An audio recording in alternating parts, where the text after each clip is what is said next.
Breaking tonight, 19 Canada just redrew its own future. What began as a budget is now a declaration.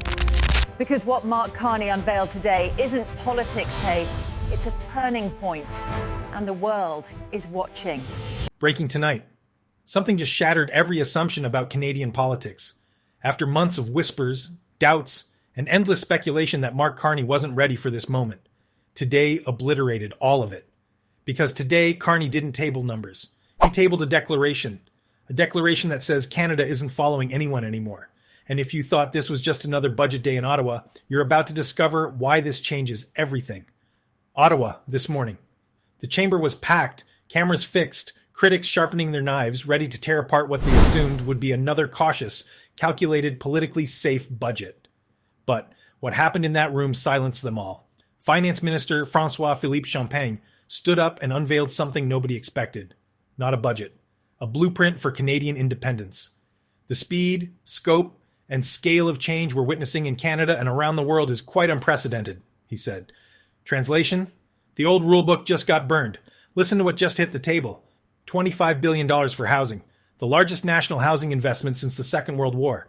Not since your grandparents' generation has Canada committed this hard to building homes for its people.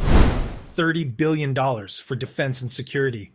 Finally, after years of broken promises, Canada just met NATO's 2% target. And here's the number that should make you sit up. $115 billion for infrastructure. Hospitals, roads, ports, railways. The backbone of a nation that's done apologizing for wanting to be strong. But everyone believed this would bankrupt Canada. Financial pundits expected fiscal disaster within months. Opposition critics assumed Carney would cave to pressure and scale back. They were all utterly incorrect. Here's what they missed. This isn't reckless spending. This is strategic warfare disguised as a deficit. A $78 billion deficit today that shrinks to $57 billion within 5 years.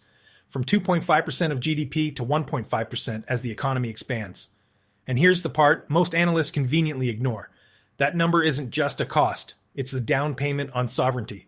While others cut their way into stagnation, Carney is building his way to strength. And there's more. Carney's government is trimming 15,000 public sector jobs through restructuring. Not slashing blindly, not playing to populist anger. Restructuring with precision. Moving money from bureaucracy to execution. From process to performance. Leadership that cares about what works, not what polls. Between this morning and this evening, something extraordinary happened in Canadian politics. The critics pushed too hard. Carney said no. And Canada, patient, calculating Canada, just became the nation every serious investor started watching first. Now watch what happened next. Because while everyone was focused on the deficit number, Carney was rewriting the rules of governance itself. No gimmicks, no cheap giveaways, no changes to CPP, OAS, or corporate tax rates. Stability where it actually matters. But when a policy doesn't work, he kills it, even if it sounds popular. The luxury tax on yachts and private aircraft, gone. It cost more to enforce than it raised. Carney called it what it was. Bad policy. Dead policy. He's even considering lifting the emissions cap, but only if it serves national interests. This is the kind of flexibility that separates statesmanship from ideology. And it draws a razor-sharp line between Ottawa and Washington. While Trump governs through chaos and tantrums, Carney governs through calculation. No theater, no performance, just results. And here's where it gets fascinating. This budget quietly but deliberately distances Carney from the Trudeau era. Gone are the symbolic gestures. The flashy programs that sounded inspiring but delivered little. Remember the pledge to plant 2 billion trees? Quietly shelved. Quietly replaced by measurable, accountable goals. Immigration policy? Being refocused. Not about hitting headline numbers anymore. About economic alignment. About sustainability that's real, not performative. Carney isn't tearing down what came before him. He's refining it, modernizing it, grounding it in reality. That's the difference between a leader and a politician in 2025. But here's what makes this moment truly historic. For the first time in decades, a Canadian leader looked at the global landscape and made a decision that puts Canadian interests first. Not second, not conditional, first. Think about that for a second. When was the last time Ottawa made a major economic decision without first checking what Washington thought? When was the last time a Canadian budget was designed for Canadian prosperity rather than international approval? The answer is sobering. It's been generations. Since the 1960s, perhaps earlier, Canadian economic policy has been reactive, responsive to American markets, deferential to international institutions, careful not to offend trading partners. Carney just ended that era, not with rhetoric. With allocation, with investment decisions that say Canada's future will be built by Canadians, for Canadians, with Canadian capital backing Canadian infrastructure. And the global response? Silence. Not the silence of disapproval, the silence of respect. Because serious nations recognize serious strategy when they see it. And what Carney unveiled today is the most serious economic strategy Canada has produced in half a century. Economists are rarely impressed, but today they are. Kevin Page, Canada's first parliamentary budget officer, a man not known for hyperbole, called this budget very different. Focused on investment, on rebuilding capacity, on addressing the structural weaknesses that years of short-term politics left rotting beneath the surface. Page's assessment was surgical. You can't do bold things without taking some risks, and that's exactly what Carney is doing. But where's the gamble? Where's the vulnerability? Page pointed to implementation.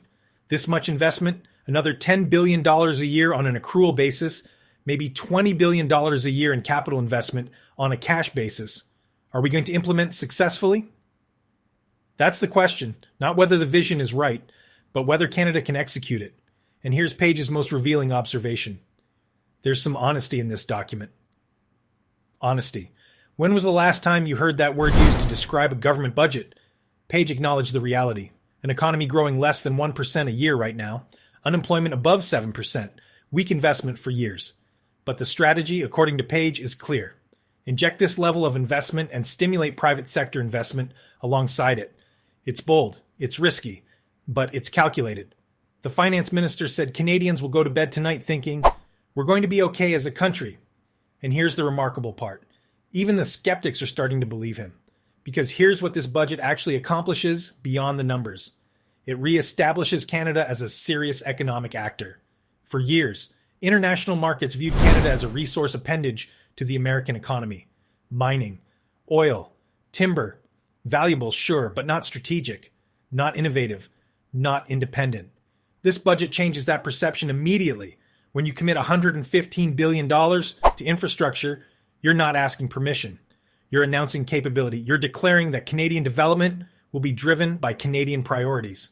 When you allocate $30 billion to defense and finally meet NATO commitments, you're not apologizing anymore. You're taking your seat at the table as an equal partner. And when you invest $25 billion in housing, the largest commitment since World War II, you're telling your citizens something profound. You matter. Your ability to afford a home in your own country matters. And we're going to build our way to affordability, not financialize our way to displacement. Not long ago, the opposition was circling. Whispers of early elections, claims that Carney's government was floundering, that he wasn't ready for the weight of leadership. But this budget didn't just answer those whispers. It obliterated them. The tone, the scope, the sheer ambition of what just happened. This isn't what a government in trouble does. This is what a government in control does. This is what confidence looks like when it's backed by strategy. And Canadians are noticing. Even Carney's harshest critics have begun to admit, quietly, reluctantly, that he's not just managing Canada's finances. He's redefining them. This budget turned skepticism into momentum. And in doing so, it restored something that had been missing from Ottawa for years. Faith. Faith in the capacity to lead. Faith in the courage to dream.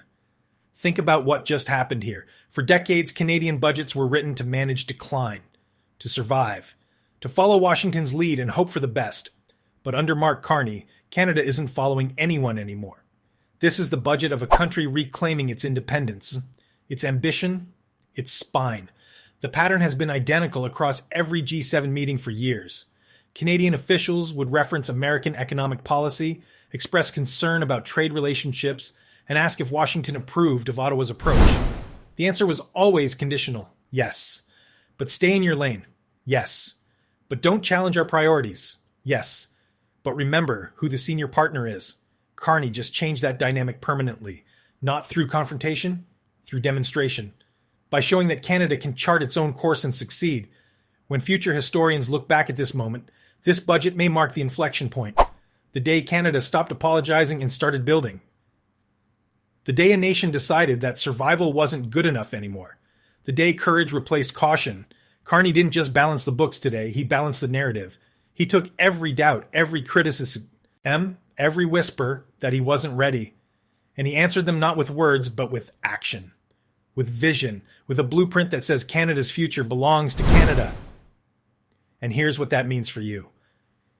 If you've been watching Canada and wondering whether this country still has the guts to compete on the world stage, today answered that question. If you've been asking whether Ottawa can still make bold decisions without collapsing into partisan warfare, today proved it can. If you've been doubting whether leadership still exists in an era of populism and performance politics, today showed you what it looks like. The world is watching Canada tonight.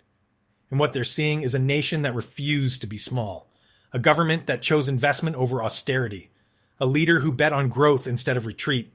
This is the budget of a country that decided its best days are ahead, not behind. This is what happens when a nation remembers that sovereignty isn't given. It's built. One hospital, one railway, one affordable home at a time. You're watching Canada Today. Factual, independent, unapologetically Canadian.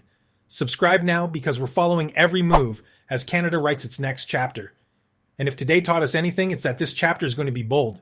Hit that subscribe button, turn on notifications, because the story of Canada's resurgence is just beginning, and you don't want to miss what happens next. We'll also be launching our channel's website soon. You can share your opinions there. You can even participate in our videos if you'd like to share your opinions. Would you like something like that? Share your thoughts in the comments.